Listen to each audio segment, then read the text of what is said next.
একটা ছোট ভিডিও আমার ডাক্তার বন্ধুরা যারা আমার ইউটিউব চ্যানেলের সাথে যুক্ত আছেন শেখার জন্যই এই ভিডিওটা দিচ্ছি। অত্যন্ত সুন্দর একটা কেস। এই ধরনের কেস আপনাদের চেম্বারে খুব ঘন ঘন আসবে। এই ছেলেটি হলো মেহরাজ, বয়স হলো 21, ইয়াং ছেলে, কিন্তু তার অভিযোগ হলো বডি উইকনেস।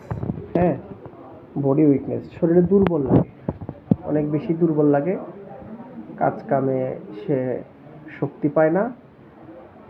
এখন তাকে ওষুধ দিতে হবে। তো কোনো প্যাটেন্ট টনিক ছাড়াই কেবল হোমিওপ্যাথিক ওষুধ দিয়েই এই ধরনের রোগ সারানো সম্ভব। তো ছেলেটিকে আমরা অন ক্যামেরাতে তার ফেস দেখানো যাবে না, যেহেতু একটা ইয়াং ছেলে, এলাকার ছেলে। তো শুধুমাত্র সে যে আছে সেটাই আমি আমার ক্যামেরাতে দেখাচ্ছি। তো অভিযোগ হলো বডি অনেক দুর্বল, ওর কাজে শক্তি পায় না, মন আগায় না। তাহলে এখানে আমরা কি মেডিসিনটা তাৎক্ষণিক দিতে পারি?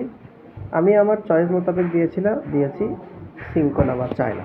এই যে নিউ পটেন্সি 0/1 এবং 2 দিলাম। তবে সবচেয়ে বেশি লক্ষ্য নিলাম কি অ্যাপিটাইট 1T। খাওয়া দাওয়ার রুচি কেমন? একদম নাই। কাজ কামে তুমি শক্তি পাও না। না। এরপরে হলো কোমর ব্যথা, লাংস পেইন আছে, অনেক দিন ঠান্ডা লাগছে।